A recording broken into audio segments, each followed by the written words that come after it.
Good morning students. वेद माता Gayatri public शिक्षण संस्थान उच्च माध्यमिक विद्यालय अरनिया, कक्षा 12, विषय हिंदी साहित्य, पाठ 1 जयशंकर प्रसाद कवि अपन पढ़ने जा रहे हैं। प्यारे विद्यार्थियों, जयशंकर प्रसाद कवि की पाठ संख्या 1 में 2 कविताएं दी गई हैं, उनका हम अध्ययन करेंगे। तो कविताओं का अध्ययन करने से पूर्व प्यारे विद्यार्थियों, आप जयशंकर प्रसाद कवि के बारे में जानेंगे कि जयशंकर प्रसाद कवि की जीवनी कैसी थी, किस प्रकार की उन्होंने रचनाएं की थी।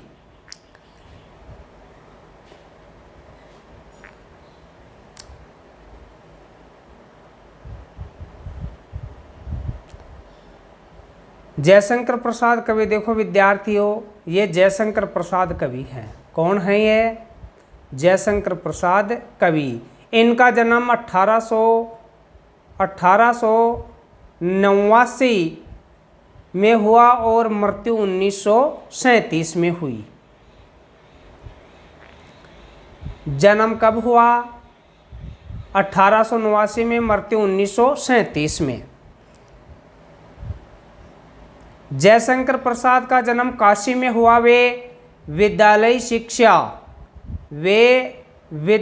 शिक्षा केवल 8वीं कक्षा तक प्राप्त कर सके, किंतु स्वाध्याय द्वारा उन्होंने संस्कृत, पाली, उर्दू और अंग्रेजी भाषाओं तथा साहित्य का गहन अध्ययन किया है।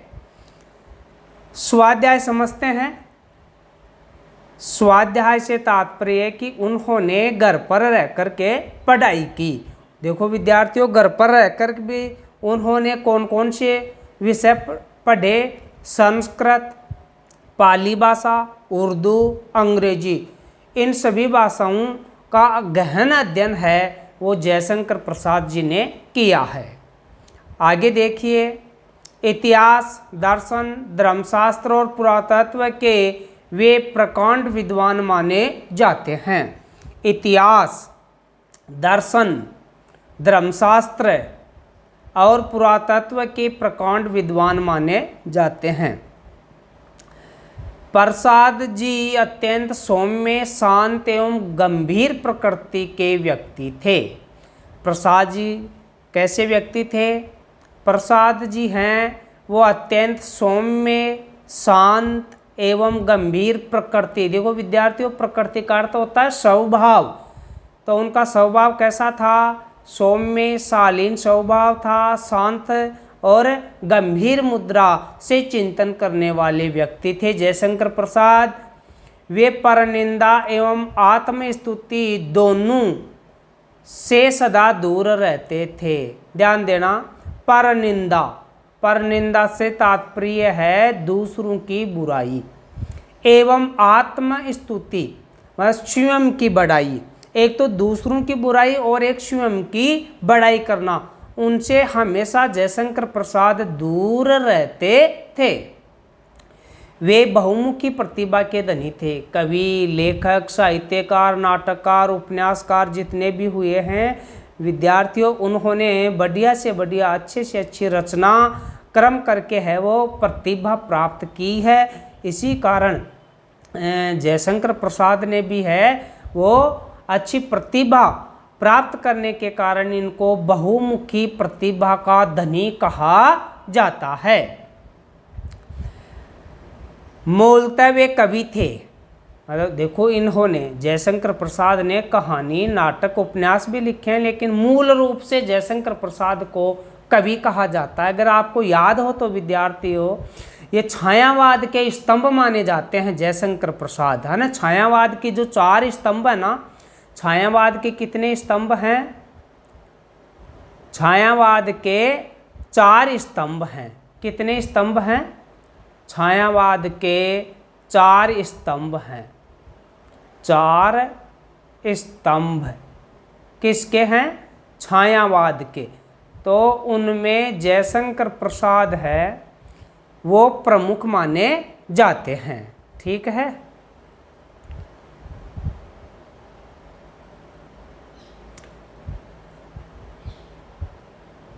हाँ, आगे सुनिए। उन्होंने नाटक, उपन्यास, कहानी, निबंध आदि अनेक साहित्यिक विधाओं में उच्च कोटि की रचनाओं का सर्जन किया है। प्रसाद साहित्य में राष्ट्रीय जागरण का स्वर प्रमुख है।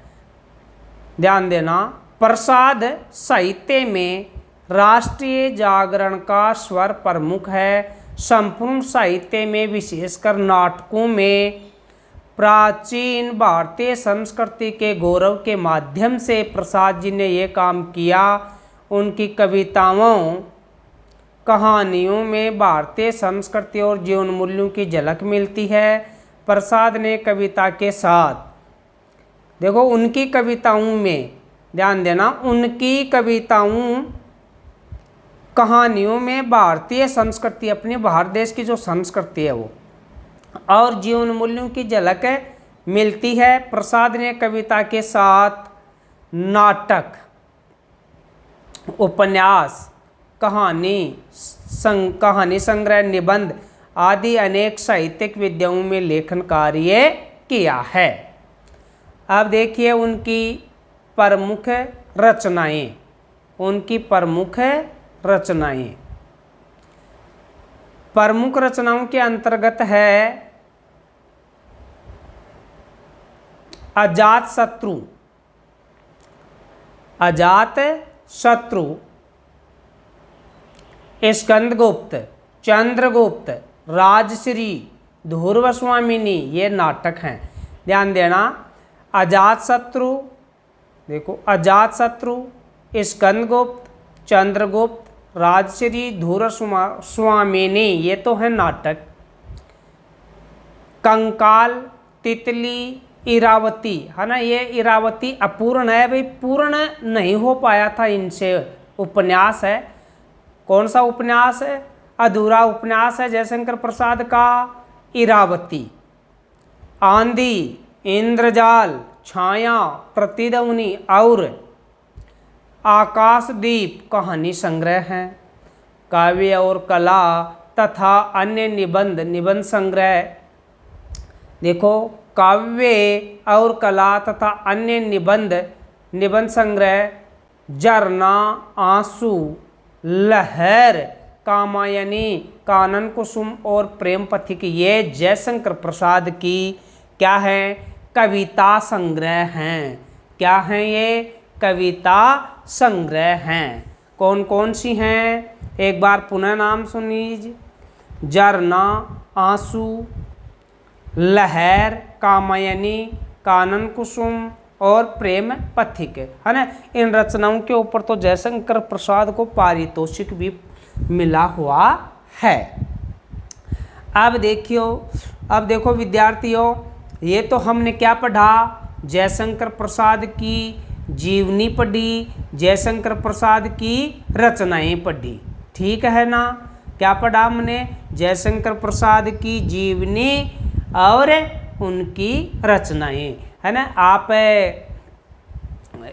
विशेष हिंदी के आपने ऐच्छिक विषय के रूप में जो विशेष हिंदी ले रखी है विद्यार्थियों, तो हमेशा से एक प्रश्न पुटअप होता है और वो हमेशा ही आता रहता है।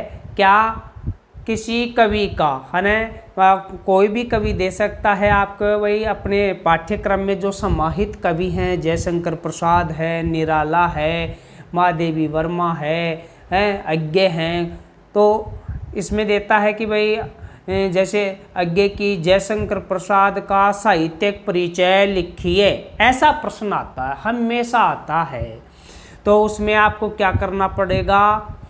तो उसमें आपको कवि का जीवन परिचय देना पड़ता है और कवि के द्वारा की गई रचनाएं लिखनी पड़ती है। बात समझ में आ गई? जो मैं ये अब तक पढ़ाया हूँ ना, यह आपके ये आपके, है ना, कम से कम 3 या 4 अंक का प्रश्न एक हल हो गया। अगर आपके याद हो गया हो कि भाई जयशंकर प्रसाद का जन्म 1889 में हुआ था काशी में, और 8वीं तक पढ़ाई की, फिर स्वाध्याय से इन्होंने पाली, उर्दू, संस्कृत, अंग्रेजी भाषा का अध्ययन किया और फिर बाद में रचनाक्रम लिख देंगे। चलो अब बात करते हैं, आइए विद्यार्थियों अब बात करते हैं अपनी पाठ्य पुस्तक है जो अंतरा भाग 2 है उसके अंतर्गत इसकी जो कविता दे रखी है कौन सी, देवसेना का गीत। कौन सी कविता दे रखी है, देवसेना का गीत। और एक है ना, एक कविता और है जिसका क्या नाम है, कार्नेलिया का गीत। आइए पहले देवसेना का गीत कविता का परिचय जानेंगे। क्या है, देवसेना का गीत प्रसाद के स्कंदगुप्त नाटक से लिया गया है। कौन से नाटक से लिया गया है, स्कंदगुप्त, है ना। अभी मैंने बताया था ना कि जयशंकर प्रसाद के नाटक हैं अजातशत्रु, स्कंदगुप्त, चंद्रगुप्त, राजश्री, धुरस्वामिनी। तो ये स्कंदगुप्त से लिया गया है देवसेना का गीत। देवसेना मालवा के राजा बंधुवर्मा की बहन है। हुणों के आक्रमण से आर्यावर्त संकट में है। ध्यान से सुनिए, देवसेना है, देवसेना मालवा के राजा बंधुवर्मा की बहन है। मालवा का राजा है जिसका नाम बंधुवर्मा है, उसकी बहन है देवसेना। हुणों के आक्रमण से, हुणों ने आक्रमण कर दिया, आर्यावर्त संकट में है ना। ये आर्यव्रत हैं कौन, देवसेना। बंधुवर्मा सहित उस परिवार के सभी लोगों को वीरगति प्राप्त हुई। बंधुवर्मा भी है वो मारा जाता है हुणों के आक्रमण में, और परिवार के सभी लोग वीरगति को, युद्ध करते करते वीरगति को प्राप्त कर जाते हैं। बची हुई देवसेना बाई के सपनों को साकार करने के लिए और राष्ट्र सेवा का व्रत लिए हुए है। अब देवसेना के भाई के जो सपने थे कि भाई मैं मेरे राज्य को है, मेरे राज्य की प्रजा को है वो सुख प्रदान करूंगा, राज्य का विकास करूंगा, है तो वो सपने संजोए हुए था कौन, बंधुवर्मा। तो भाई के सपनों को है वो साकार करने के लिए, भाई के सपनों को साकार करने के लिए और राष्ट्र सेवा का व्रत लिए हुए है कौन, देवसेना। जीवन में देवसेना को स्कंदगुप्त की चाह थी। अब देखो, जीवन में देवसेना को स्कंदगुप्त की चाह थी। किसकी चाह थी, स्कंदगुप्त की, मतलब देवसेना है वो स्कंदगुप्त से प्रेम करती थी। किंतु स्कंदगुप्त मालवा के धनकुबेर की कन्या विजया का सौपन देखते थे, और स्कंदगुप्त है वो मालवा के धनकुबेर राजा था, उसकी कन्या विजया का सौपन देखते थे। कहने का मतलब वो विजया से प्रेम करना चाहते थे। जीवन के अंतिम मोड़ पर स्कंदगुप्त देवसेना को पाना चाहता है, और जब अवस्था उम्र बीतती जाती है और अंतिम पड़ाव आता है जीवन का, है ना, जीवन का अंतिम पड़ाव आता है, तो स्कंदगुप्त देवसेना को पाना चाहता है। किंतु देवसेना तब तक वृद्ध पर्णदत्त के साथ आश्रम में गाना गाकर भीख मांगती है। अब इधर देखो, किंतु देवसेना उस समय तक क्या हो जाती है, वृद्ध पर्णदत्त। पर्णदत्त का मतलब है, हाँ, अरे पत्ते पीले हो जाते हैं, तो फिर वो पत्ते पीले होने के बाद में पक जाएंगे, अरे पत्ते पक करके पीले हो जाएंगे तो वो क्या जड़ेंगे ही ना।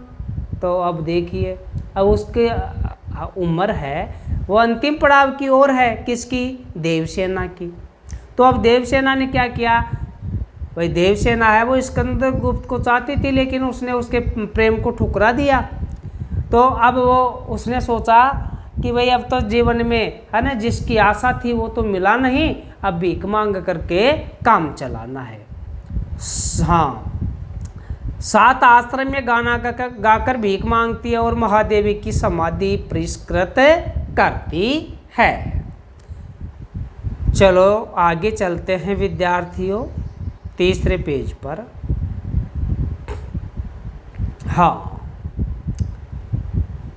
स्कंदगुप्त के अनुनय विनय पर जब वह तैयार नहीं होती तो स्कंदगुप्त आजीवन कुंवारा रहने का व्रत ले लेता है। आप देखिए, स्कंदगुप्त के अनुनय विनय पर काफ़ी स्कंदगुप्त ने है वो विनम्रता दिखाई, नम्रता का व्यवहार किया, और फिर भी देवसेना है वो तैयार नहीं होती है, तो स्कंदगुप्त आजीवन कुंवारा रहने का व्रत ले लेता है कि भाई मैं भी आजीवन कुंवारा रहूँगा। इधर देवसेना कहती है हृदय की कोमल कल्पना सो जा, हृदय की कोमल कल्पना सो जा, जीवन में जिसकी संभावना नहीं, जिसे द्वार पर आए हुए लौटा दिया था, उसके लिए पुकार मचाना क्या तेरे लिए अच्छी बात है। जो बहुत ही अच्छा कहा है। देवसेना कहती है कि हृदय की कोमल कल्पना सो जा, अब जीवन में जिसकी संभावना नहीं कि वो उसको भाई प्राप्त करना चाहती थी, लेकिन वो विद्या से प्यार करता था, जिसे द्वार पर आए हुए लौटा दिया था। अब वो फिर स्कंदगुप्त उसके पास आता है, काफ़ी अनुनय विनय करता है, और वो ठुकरा देती है। कौन? देवसेना।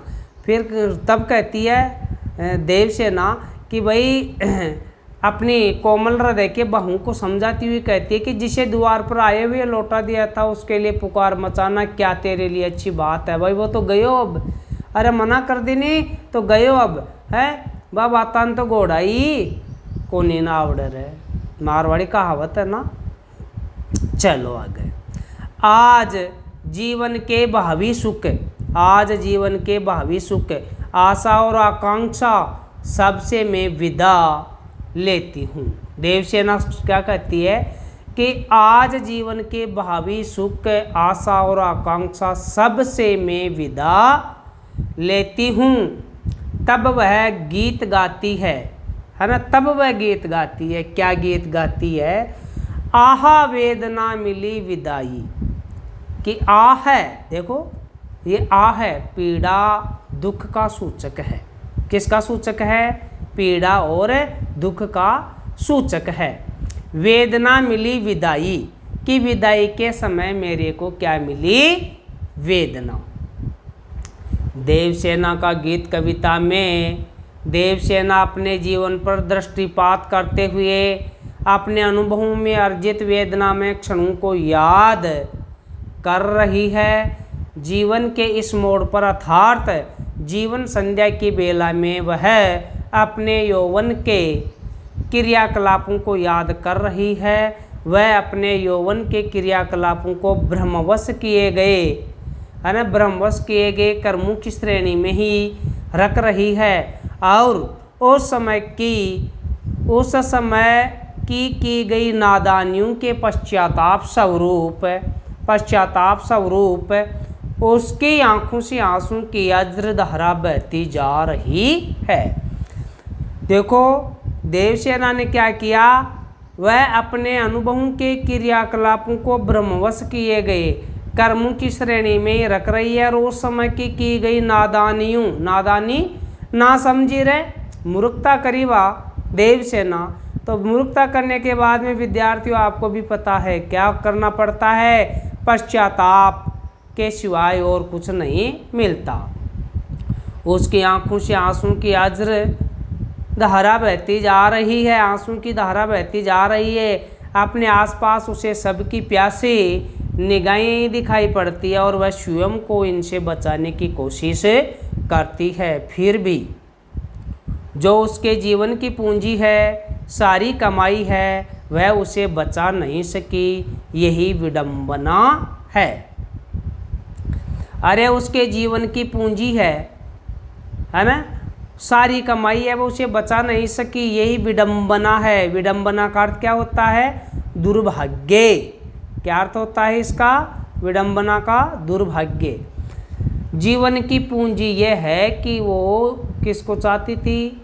स्कंदगुप्त को चाहती थी। स्कंदगुप्त के लिए मन में सपने संजोए हुए थी। साथ ही उसका भाई जो बंधुवर्मा था, उसका जो सपना अधूरा रह गया था उसको साकार देने, और राष्ट्र सेवा का व्रत का जो है ना कार्यभार उसने ग्रहण कर रखा था, है ना, वो सारी कमाई है ना ऐसे की ऐसे ही रह गई। मतलब ये कार्य वो नहीं कर सकी थे। यही वेदना है। प्रलय स्वयं देवसेना के जीवन रथ पर सवार है। वह अपनी दूरतमान दुर्बलताओं और हारने की निश्चितता के बावजूद प्रलय से लोहा लेती रही है। गीत के शिल्प में रची गई यह कविता वेदना के क्षणों में मनुष्य और प्रकृति के संबंधों को भी व्यक्त करती चलती है। तो ये सार संक्षेप था देवसेना का गीत कविता का। अब अपने दूसरी कविता के बारे में जानेंगे विद्यार्थियों। चलो दूसरी कविता देखते हैं अपन।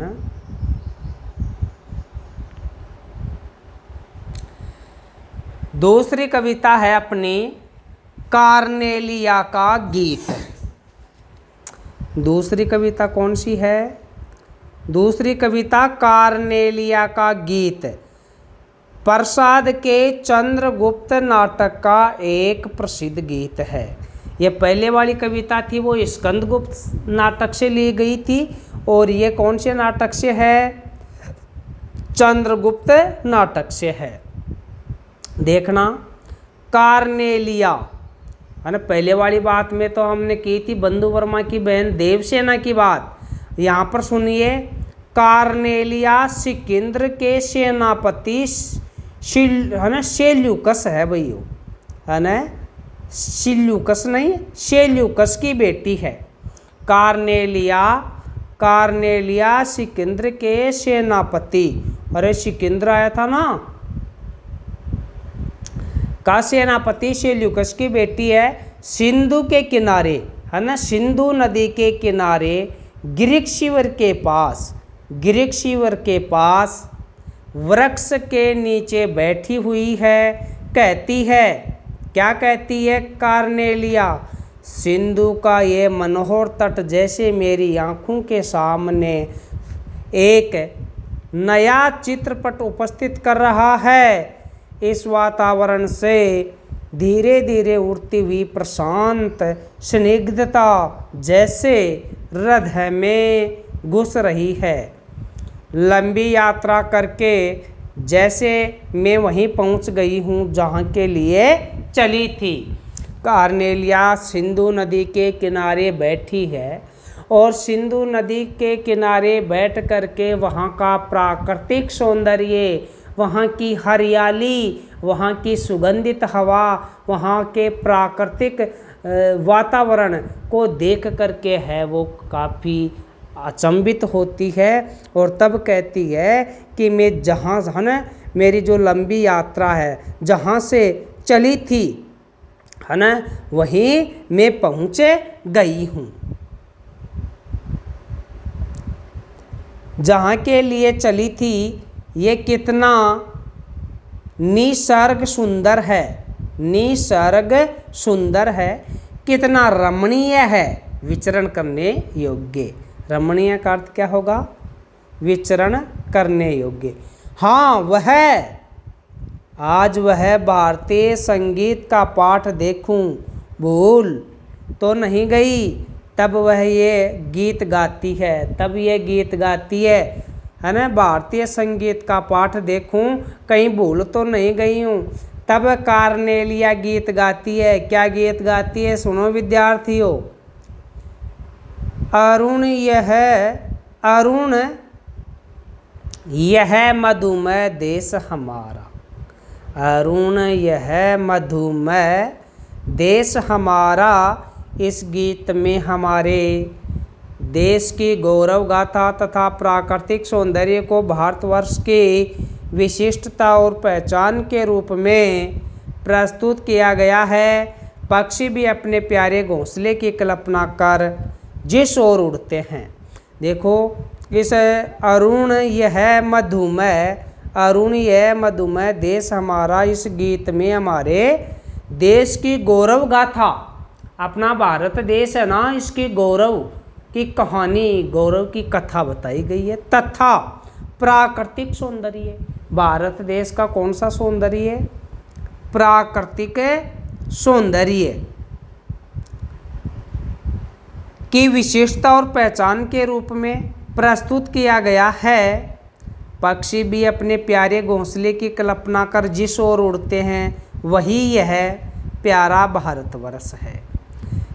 क्या कहती है कार्नेलिया कि पक्षी भी अपने प्यारे घोंसले की कल्पना कर जिस ओर उड़ते हैं, जिस दिशा की ओर उड़ते हैं वही यह प्यारा भारतवर्ष, प्यारा भारत देश है। अनजान को भी सहारा देना और लहरों को भी किनारा देना हमारे देश की विशेषता है। सही मायने में भारत देश की यही पहचान है। तो इस प्रकार से ये अपना दोनों कविताओं का सार संक्षेप में परिचय हुआ प्यारे विद्यार्थियों, कि देवसेना का गीत कविता है, उसमें आपको क्या पढ़ना है, क्या ग्रहण करना है, और कार्नेलिया का गीत है ना, इसमें आपको भारत देश का सौंदर्य, प्राकृतिक सौंदर्य के संदर्भ में ज्ञान प्राप्त करना है, भारत के गौरव के बारे में ज्ञान प्राप्त करना है। अब आगे चलते हैं, चलिए।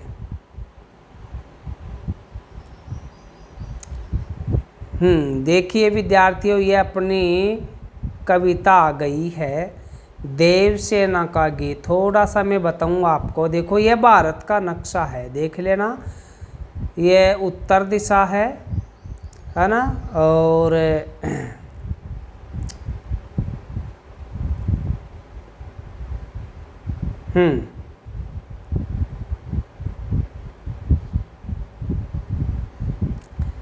देखो ये उत्तर दिशा है, ये दक्षिण दिशा है, और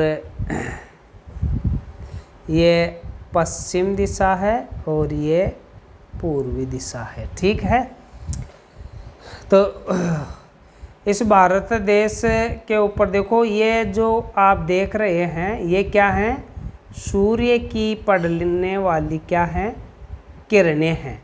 सूर्य की पड़ने वाली क्या हैं विद्यार्थियों? किरणें हैं। ठीक है, अब देखिए आगे, थोड़ा सा ऊपर ले लेते हैं इसको। चलो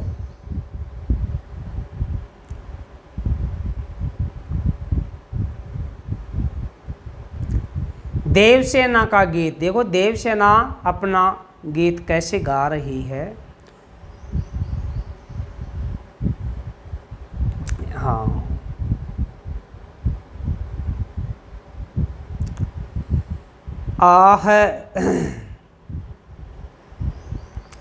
आह वेदना मिली विदाई,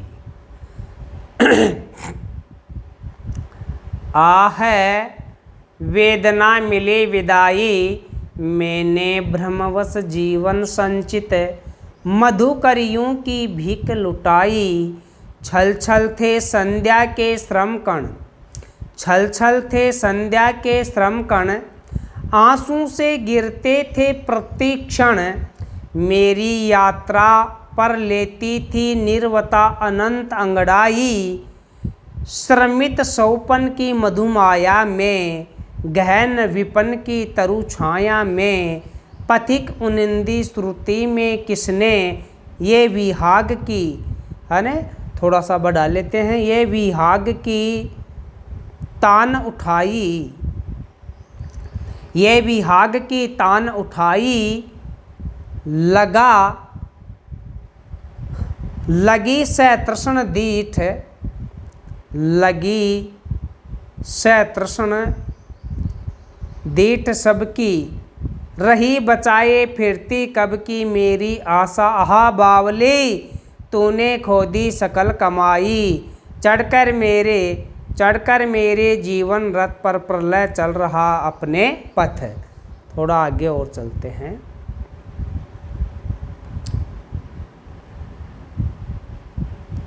प्रलय चल रहा अपने रथ पर, मैंने निज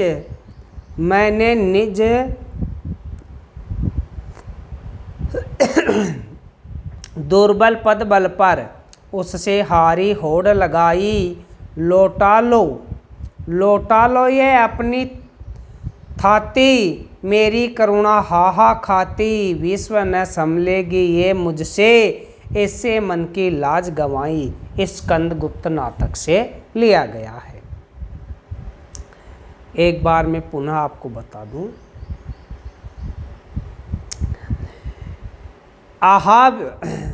आहा वेदना मिली,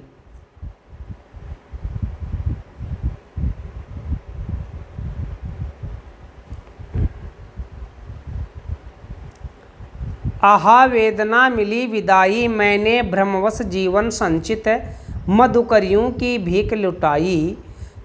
छल छलते संध्या के श्रमकण, आंसू से गिरते थे प्रतिक्षण। मेरी यात्रा पर लेती थी अंगड़ाई, मेरी यात्रा पर लेती थी निर्वता अनंत अंगड़ाई। शर्मित सौपन की मधुमाया में, गहन विपन की तरुछाया में, पथिक उनिंदी श्रुति में किसने ये विहाग की तान उठाई।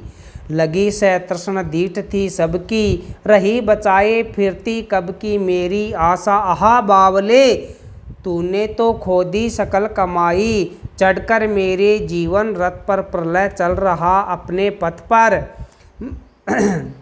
मैंने निज दुर्बल पद बल पर, उससे हारी होड़ लगाई। लौटा लो ये अपनी दाती थाती, मेरी करुणा हाहा खाती। विश्व न संभलेगी ये मुझसे, इससे मन की लाज गवाई।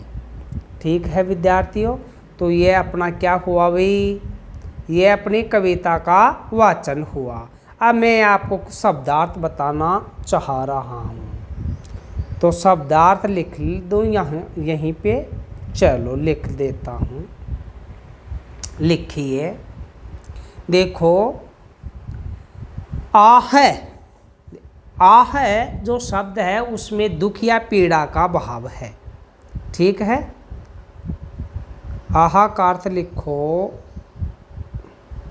वेदना, वेदना का अर्थ लिखेंगे अपन क्या, पीड़ा। विदाई समझते हैं, विदाई के समय। मैंने भ्रमवश जीवन संचित मधुकरियों भिक्षा, इसका अर्थ लिखो मधुकरियों की भीख लुटाई, भिक्षा। छल छे संद, हाँ अरे इसका लिख लो बाबू, कोई बात नहीं रे। एकत्रित श्रमकण,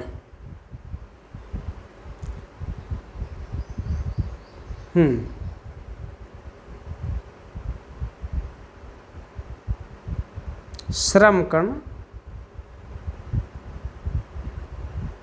पसीने की बूंदे। मेरी यात्रा पर लेती थी निर्वता खामोशी, निर्वता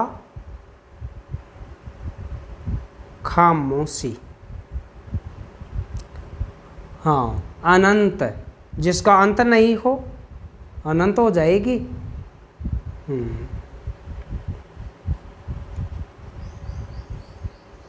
फिर देखो शर्मित सौपन की मधुमाया,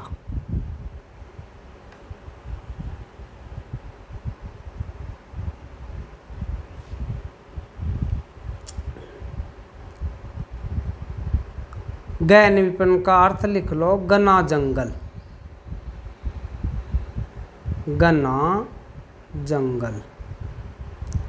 तरु छाया पेड़ की छाया, पथिक राहगीर, राहगीर। उन्निधि निद्रा से युक्त, निद्रा से निद्रा से युक्त। ठीक है। श्रुति सुनाई, सुनने की क्रिया। चलो सुनने की क्रिया, सुनने की क्रिया या सुनाई। विहाग, इसका थोड़ा आगे ले लेता हूँ, बढ़ा लूँ इसको ऊपर।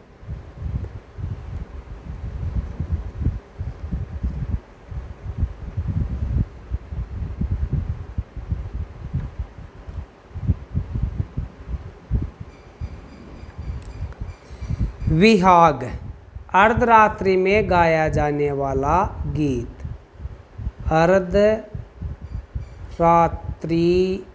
में गाया जाने वाला गीत है ना, विहाग।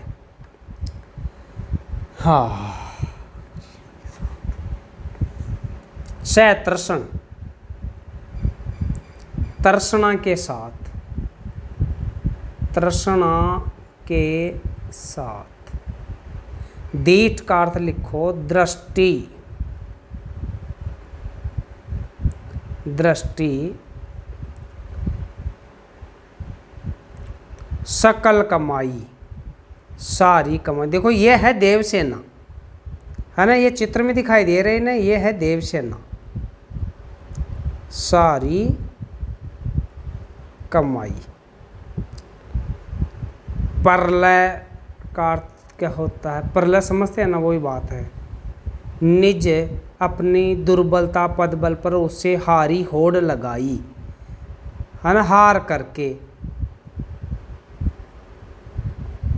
चलो थोड़ा आगे बढ़ा लूँ मैं। चलो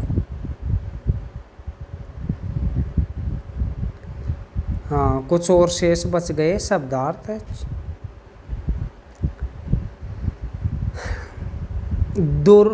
मैंने निज दुर्बल पदबल, पैरों के बल, पैरों के बल। हारी होड़ लगाई, होड़ का मतलब प्रतिस्पर्धा, प्रतिस्पर्धा। लौटा लो ये अपनी थाती, था थी, धरोहर, धरोहर। ठीक है। मेरी करुणा का हाहा खाती विश्व न समझे, मुझसे इससे मन की लाज गवाई। गवाई यानी खोना। चलो मेरे हिसाब से है वो लगभग है वो शब्दार्थ है आपके, है वो कंप्लीट हो गए हैं इसके। फिर भी कोई शेष बच गया है तो मैं आपको और बता देता हूँ। अब विद्यार्थियों हम इसका क्या करेंगे, अब हम इसका भावार्थ करेंगे। देखिए मैं अगला एक पेज देख लेता हूँ। वाह, मिल गया अपने को अगला पेज।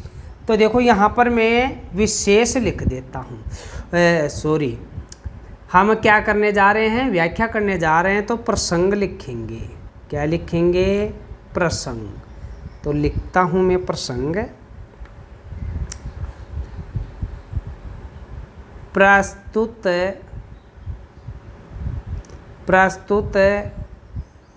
कविता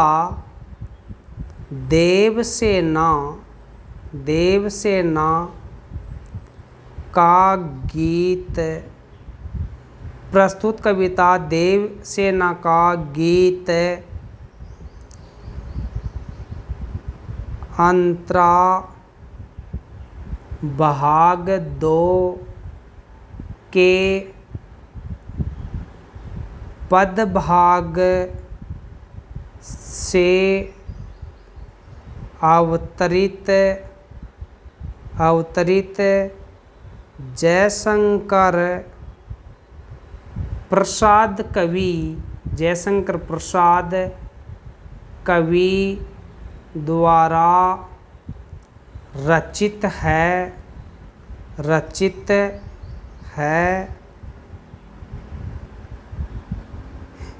यह कविता, यह कविता, यह कविता, यह कविता स्कंद गुप्त, स्कंद गुप्त नाटक, स्कंद गुप्त नाटक से अवतरित है, अवतरित है। इसमें, इसमें देवसेना, इसमें देवसेना की मनोव्यथा, मनोव्यथा का चित्रण किया गया है, किया गया है। ये अपना क्या हो गया, प्रसंग हो गया। अब हम इसका अर्थ करेंगे विद्यार्थियों, हम क्या करेंगे, इसकी व्याख्या करेंगे। ठीक है, तो सुनो अब व्याख्या।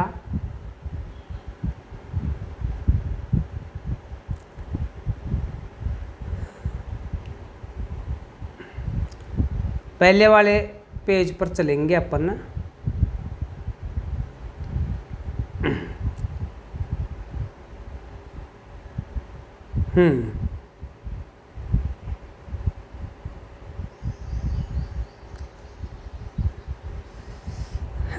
आहा वेदना मिली विदाई,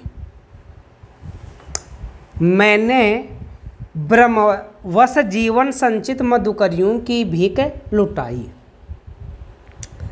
जयशंकर प्रसाद, हाँ व्याख्या। जयशंकर प्रसाद कवि वर्णन करते हुए कहते हैं कि जीवन के इस अंतिम समय में, जीवन के इस अंतिम समय में, जीवन के इस अंतिम समय में प्रेम निवेदन को ठुकरा कर, है ना, प्रेम निवेदन को ठुकरा कर देवसेना को बहुत दुख हो रहा है। सुनना फिर से, देखो व्याख्या अब इस शुरू करता हूं मैं।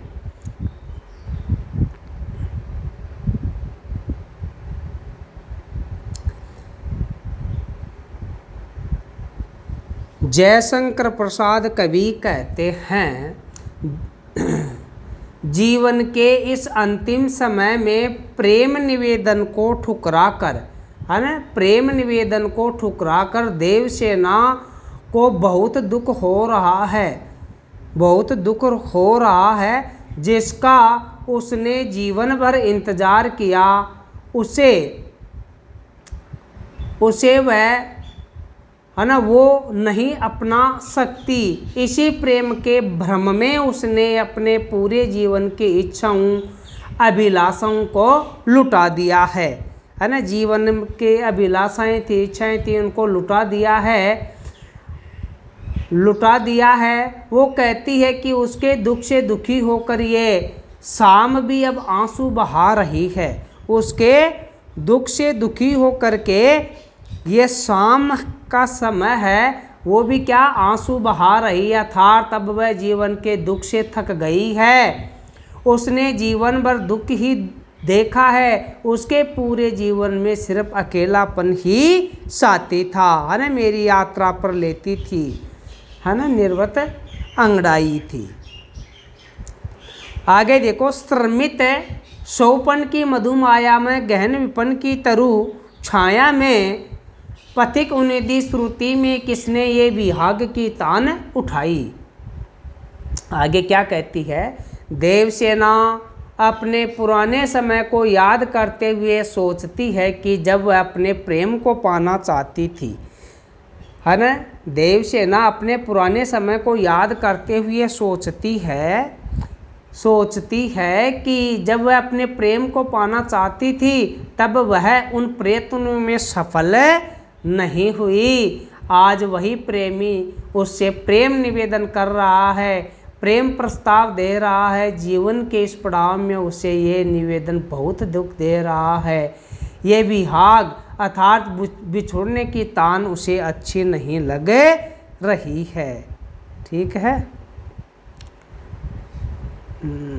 आगे बढ़ते हैं। लगी सैतृष्ण दीठ थी सबकी, रही बचाए फिरती कब की, मेरी आशा आहा बावली, तूने तो खो दी सकल कमाई। इसका अर्थ सुनो। उसने, देवसेना ने थे, उसने खुद को जीवन भर दूसरों की नज़रों से बचा कर रखा, है ना। सैतृष्ण दीठ थी सबकी, उसने जीवन भर खुद को दूसरों की नज़रों से बचा कर रखा। वह अपनी आशाओं को बावली कहती है, वह अपनी आशाओं को बावली कहती है और कहती है कि जब मुझे स्कंदगुप्त की ज़रूरत थी और मेरे पास कोई नहीं था, तब उसने मेरा साथ नहीं दिया। अब अगर मैंने ये प्रेम निवेदन मान लिया तो मेरे जीवन भर की ये तपस्या भंग हो जाएगी, ये तपस्या रूपी कमाई मैं खो दूंगी। आगे देखते हैं। चढ़कर मेरे जीवन रथ पर, प्रलय चल रहा अपने पथ पर, मैंने निज दुर्बल पद बल पर उसने हारी होड़ लगाई। तो देखो देवसेना क्या कहती है। देवसेना का पूरा जीवन दुख से भरा हुआ है। अरे ये देख लो रे।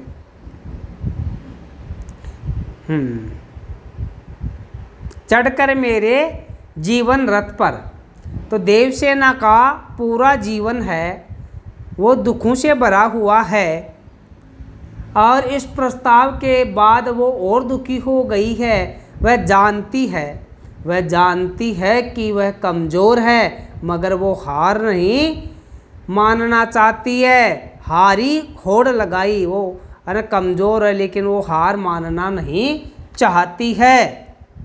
अर्थ समझ में आ रहा है क्या? देखो, देवसेना का पूरा जीवन रथ पर प्रलय चल रहा अपने पथ पर, वही दुख ही दुख है। देवसेना कहती है कि पूरा जीवन दुखों से भरा हुआ है और इस प्रस्ताव के बाद भी वो दुखी हो गई है। वह जानती है कि वह कमज़ोर है, कि मैं कमज़ोर हूँ, मैं स्कंदगुप्त को प्राप्त नहीं कर सकती, कमज़ोर हूँ, मगर वो हार नहीं मानना चाहती और संघर्ष कर रही है। फिर सुनो आगे। लौटा लो ये अपनी थाती, मेरी करुणा हाहा खाती, विश्व न संभलेगा ये मुझसे, इससे मन की लाज गवाई। देखो, अंत में देवसेना संसार को संबोधित करते हुए कहती है कि अब इस प्रेम रूपी अमानत को मैं नहीं संभाल पाऊंगी। अमानत धरोहर, इस प्रेम रूपी अमानत को मैं संभाल नहीं पाऊंगी। तुम ये प्रस्ताव वापस ले लो, मैं इसके लिए मन ही मन लज्जित हो रही हूँ। कौन सा प्रस्ताव? अरे वो उसको पाना चाहता था, अरे और उसने ठुकरा दिया था। तो ये बात हुई इसकी, किसकी? देवसेना का गीत। ठीक है विद्यार्थियों, आया समझ में आपके अर्थ? तो फिर इसका थोड़ा सा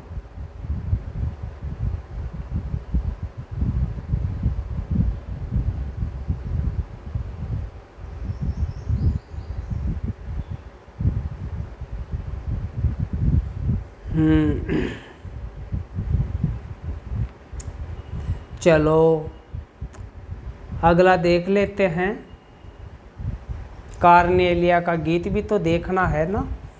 चलो अब अच्छा 1 मिनट और थोड़ा सा विशेष और करवा दूँ मैं आपको। व्याख्या हो गई। देखिए अगला पेज देखते हैं, 6 नंबर वाला। 6 नंबर वाले में तो इसके प्रश्न उत्तर आ रहे हैं। प्रश्न उत्तर है वो बाद में देखेंगे विद्यार्थियों। थोड़ा सा विशेष बता दूं मैं इसमें आपको। विशेष देवसेना का जो गीत है ना उसमें विशेष बता दूं मैं आपको।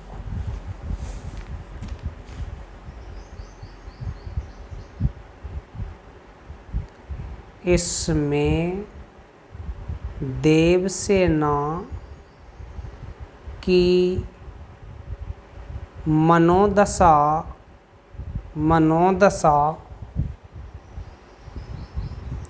का चित्रण किया गया है। एक बात हुई। नंबर 2,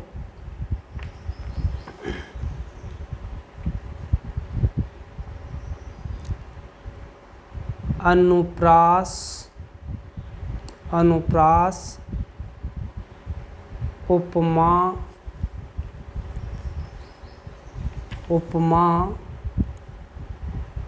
और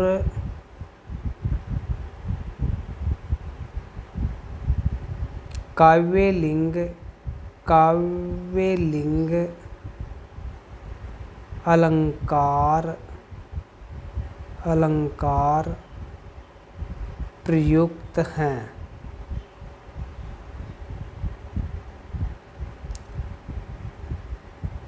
खड़ी बोली हिंदी की अभिव्यक्ति हुई है। ठीक है।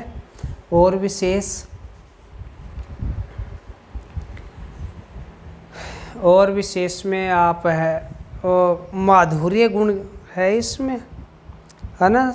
वियोग श्रृंगार, माधुर्य गुण, वियोग श्रृंगार, है ना। अगर साहित्यिक आपको व्याकरणिक ज्ञान है अलंकार छंदों का तो वो आप और दे सकते हैं प्यारे विद्यार्थियों। ठीक है। प्रश्न उत्तर है हम दोनों के एक साथ देखेंगे। अब अगली कविता में चलेंगे प्यारे स्टूडेंट्स। चलो आगे बढ़ते हैं। परिचय मैंने करवा दिया था। ये देवसेना का गीत वाले प्रश्न हैं, ये बाद में देखेंगे अपन, है ना। पहले एक कविता पढ़ लेते हैं। चलो 1 मिनट, एक पेज पे हो जाएगा कि नहीं होगा।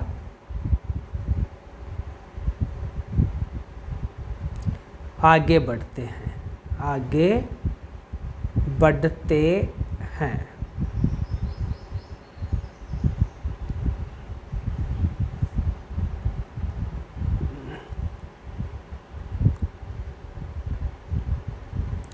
और आगे चलिए।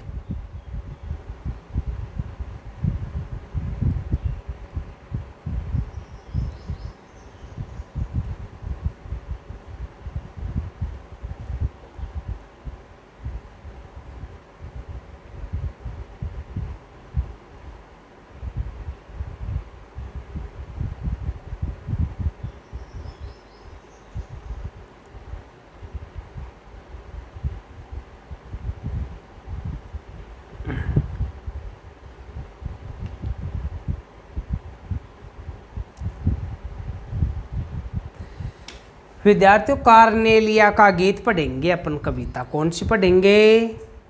कार्नेलिया का गीत। आ नहीं रही, कहाँ रह गई? ये आ गई विद्यार्थियों। ठीक है। चलो कार्नेलिया का गीत चलो पढ़ते हैं। कार्नेलिया का गीत।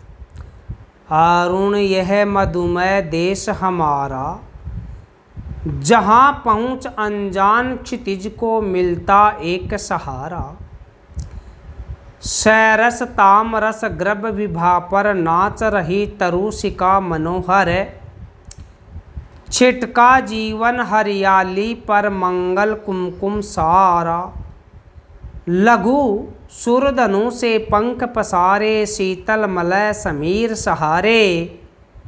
उड़ते खग जिस और मुँह किए समझ, नीड़ निज प्यारा। बरसाती आँखों के बादल बनते जहाँ भरे करुणा जल, लहरें टकराती अनंत की पाकर जहाँ किनारा, हेम कुंभले उषा सवेरे भरती डुलकाती सुख मेरे, मदिर उंगते रहते जब जगकर रजनी भर तारा। चंद्रगुप्त नाटक से ये कविता ली गई है। कहाँ से ली गई है? चंद्रगुप्त नाटक से यह कविता ली गई है।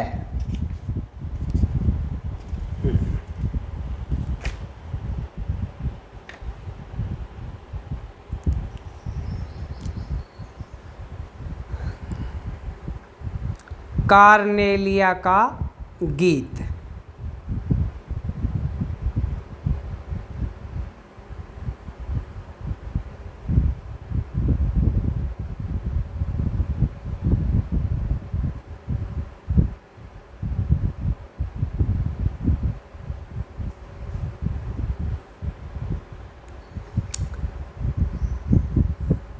अरुण, अरुण का अर्थ लिखो, एक बार पढ़ दूँ।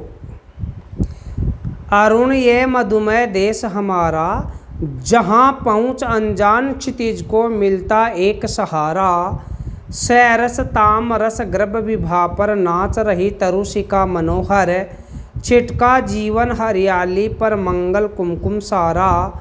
लघु सुरधनु से पंख पसारे, शीतल मलय समीर सहारे। उड़ते खग जिस ओर मुँह किए, समझ नीड़ निज प्यारा।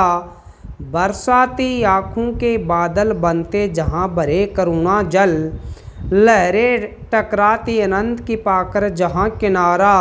हेम कुंभले उषा सवेरे भरती डुलकाती सुख मेरे, मदिर उंगते रहते जब जगकर रजनी भर तारा। शब्दार्थ बताऊं मैं आपको।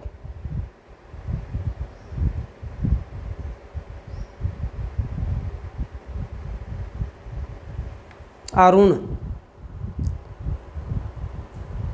लाल रंग। मधुमय का अर्थ होता है मधु की तरह, मधुर। जहाँ पहुँच अनजान का विद्यार्थियों अनजान रहेगा। क्षितिज धरती आकाश का मिलन बिंदु, धरती आकाश का मिलन बिंदु, मिलन बिंदु। क्षितिज को मिलता एक सहारा, सहारा का सहारा। सैरस रस युक्त हो जाएगा। ताम्र रस, तांबे जैसे, ताम्र रंग में, ताम्र रंग में। गर्भ है ना,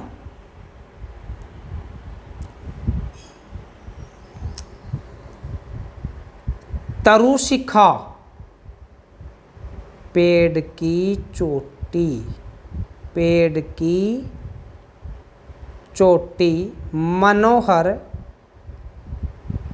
सुंदर। छिटका जीवन हरियाली पर मंगल कुमकुम सारा। कुमकुम नहीं समझते हैं क्या? मंगल कुमकुम लाल रंग नहीं होता है क्या रे? लाल रंग।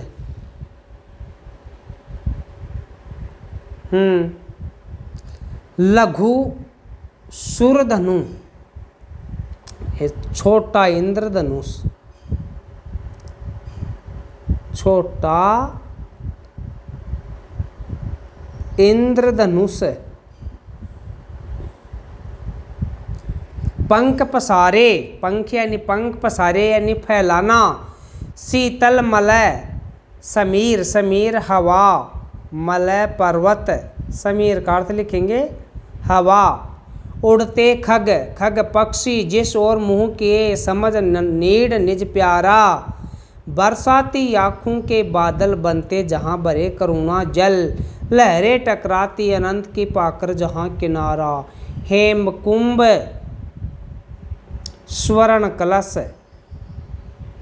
स्वर्ण कलश। उषा प्रातः काल, उषा प्रातः काल। मदिर ऊँघते रहते जब जग कर रजनी भर तारा। देखो रजनी का अर्थ होगा क्या, रात्रि, है ना। ये देखो दृश्य दिखाया गया ना, भारत है, ये उगता हुआ सूर्य है। मदिर मस्ती पैदा करने वाला, मदिर मस्ती पैदा करने वाला, मस्ती पैदा करने वाला, मदिर मस्ती पैदा करने वाला। रात्रि मलय समीर, मलय पर्वत की ओर से आने वाली हवा। ठीक है। मधुमेह मिठास से भरा हुआ, अरुण लालिमा युक्त। बोलो क्या नहीं आ रहा। ठीक है। अगर ये शब्दार्थ आपने देख लिए तो अब इसका भावार्थ करने में कोई दिक्कत नहीं है। अब देखो मैं अगले पेज पर प्रसंग बताऊँ आपको, फिर वापस पीछे वाले पेज पर आएंगे।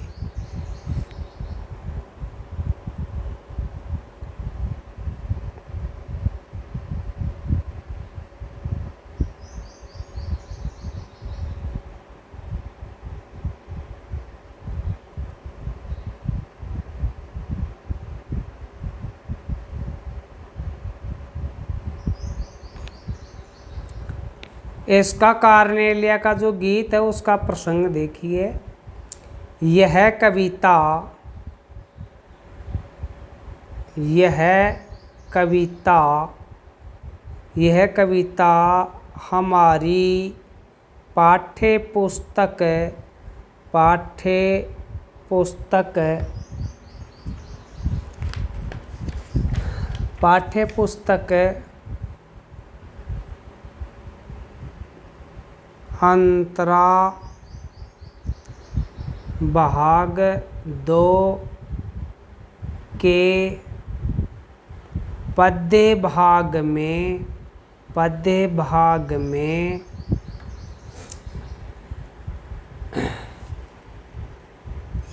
चंद्रगुप्त, चंद्रगुप्त नाटक, चंद्रगुप्त नाटक का अंश कार्नेलिया का गीत से, का गीत से, का गीत से ली गई, ली गई जयशंकर प्रसाद, जयशंकर प्रसाद द्वारा रचित है, रचित है। इस कविता में, इस कविता में कार्नेलिया के द्वारा, इस कविता में कार्नेलिया के द्वारा, के द्वारा भारत देश, भारत देश का गौरव व उनकी विशेषताओं, उनकी विशेषताओं का वर्णन किया गया है, वर्णन किया गया, किया गया है।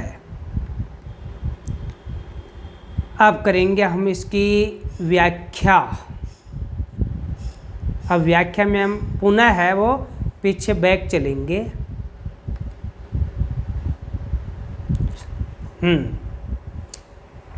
अब देखिए विद्यार्थियों,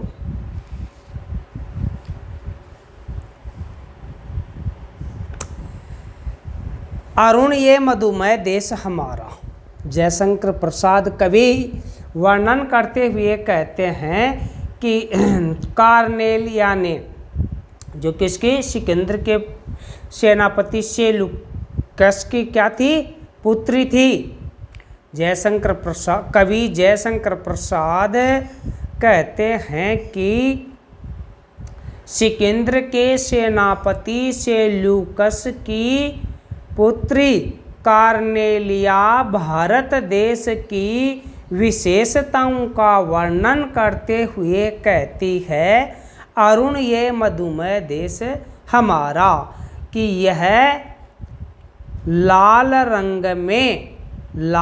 रंग में उदय होने वाला मधुमय देश हमारा है ना। जयशंकर प्रसाद कवि कहते हैं कि सिकंदर के सेनापति सेल्यूकस की पुत्री कार्नेलिया भारत देश की विशेषताओं का वर्णन करते हुए कहती है कि लाल रंग में उदय होने वाला मधुमय देश हमारा है, जहाँ अनजान व्यक्ति को भी पहुँचने पर एक सहारा आश्रय मिल जाता है, कि जहाँ अनजान व्यक्ति को भी पहुँचने पर उस भारत देश में एक सहारा आश्रय मिल जाता है।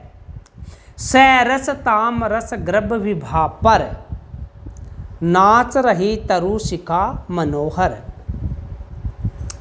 और देखो, तांबे के लाल रंग जैसी, तांबे के समान लाल रंग में है ना, लाल रंग में इस धरती के ऊपर पेड़ की ऊंची चोटियों पर ये सुंदर किरणें हैं वो नृत्य कर रही हैं। समझ में आ रहा है क्या?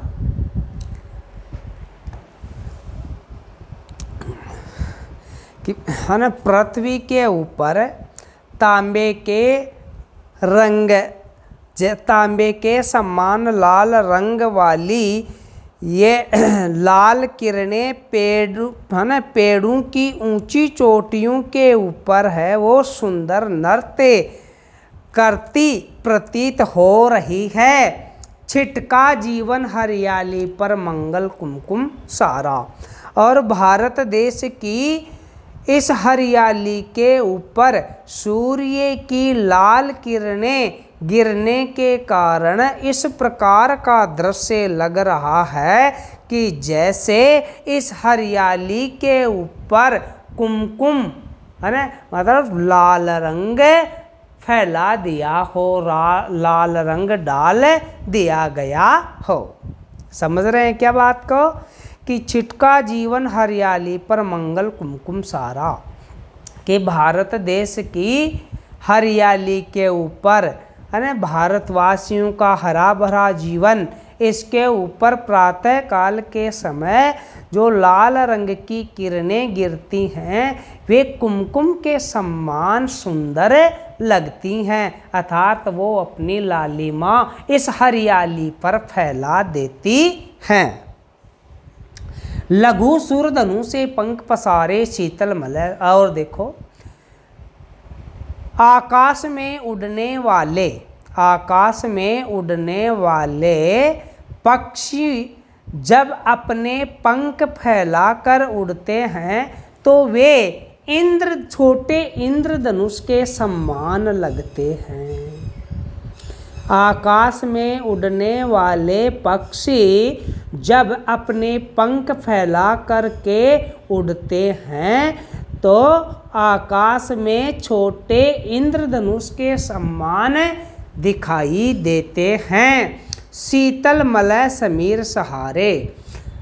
और मलय पर्वत की ओर से आने वाली शीतल हवा भारत देश की धरती को शीतल कर देती है। उड़ते खग जिस और मुँह किए समझ नीड निज प्यारा। और जो पक्षी अपना मुख भारत देश की ओर करके उड़ता है, वह अपना घोंसला भारत देश में समझ लेता है। अर्थात अपना आश्रय स्थल भारत देश में समझता है। कवि क्या कहता है कि जो पक्षी भारत देश की तरफ मुख करके उड़ते हैं, वे पक्षी अपना घोंसला आश्रय स्थल है वो भारत देश में समझ लेते हैं। बरसाती आँखों के बादल बनते जहाँ भरे करुणा जल। और भारतवासी है ना, भारतवासी इस प्रकार के हैं कि दूसरों के दुख पीड़ा को देख करके उनके आँखों में करुणा के बादल बरसते हैं। भारतवासी दूसरों के दुख और पीड़ा को देखने पर उनकी आँखों में करुणा के बादल बरसते हैं। लहरें टकराती अनंत की पाकर जहाँ किनारा। और समुद्र में उठने वाली लहरें हैं वो भी आगे बढ़कर भारत देश के किनारे से टकरा कर ही वापस लौटती हैं, है ना। वो भी समझ लेते हैं कि हमारा अनंत कहाँ होगा, भारत देश की सीमा से टक्कर लेने के बाद होगा। हेम कुंभले उषा सवेरे भरती डुलकाती। और हेम कुंभ प्रातः काल के समय जब सूर्य की लाल किरणें, है ना, लालिमा युक्त किरणें धरती पर गिरती हैं तो ऐसा लगता है कि मानो स्वर्ण से भरा हुआ कलश इस धरती के ऊपर उड़ेल दिया गया हो। प्रातः काल के समय जब सूर्य की लालिमा धरती पर गिरती है तो ऐसा लगता है कि मानो स्वर्ण का कलश इस धरती पर उड़ेल दिया गया हो। मंदिर उगते रहते जब जगकर रजनी भर तारा। और सारी रात जगने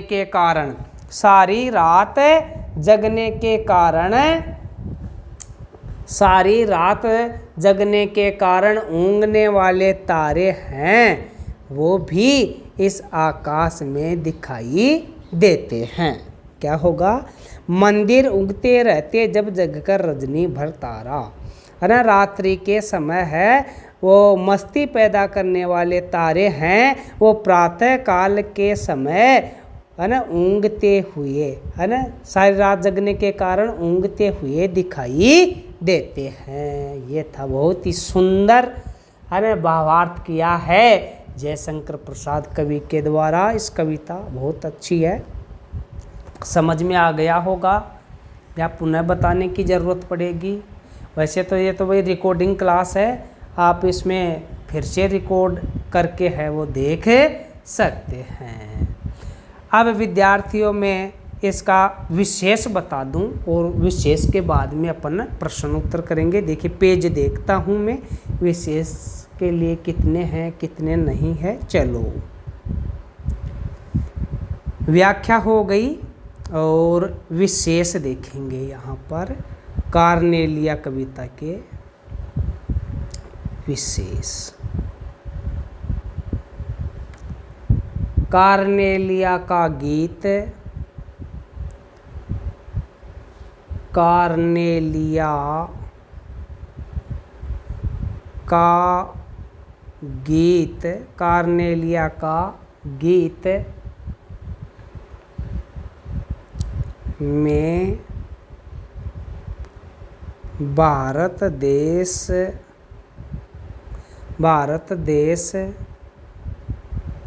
की प्राकृतिक विशेषताओं विशेषताओं का वर्णन किया है। ठीक है, अगले पेज पर चलेंगे। नंबर ये 1 हो गया, नंबर 2 विशेष अगले पेज पर है ना। ये वगैरह ये मैंने करवा दिए हैं, आप देख लेना विद्यार्थियों।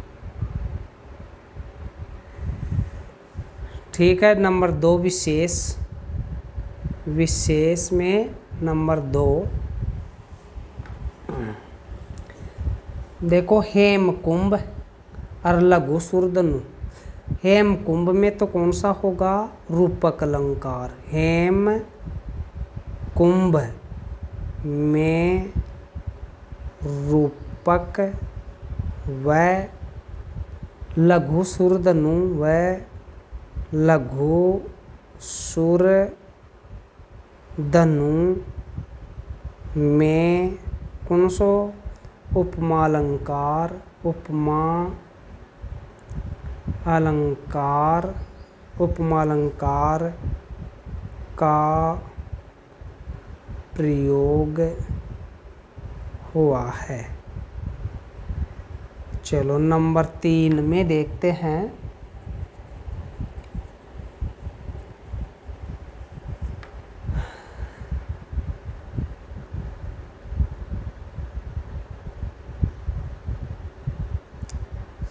श्रृंगार रस, माधुर्य गुण है। माधुर्य गुण है।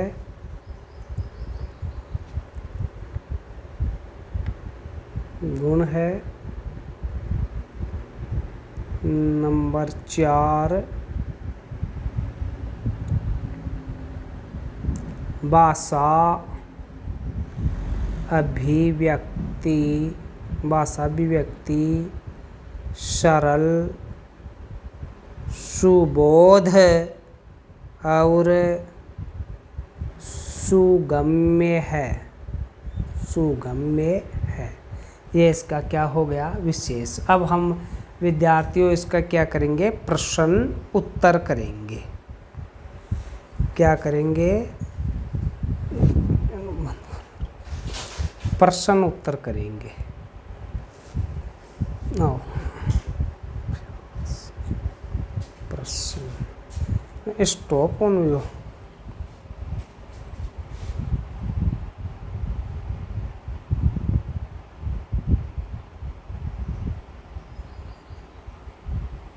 कर दो, फिर सेव्ड कर दो।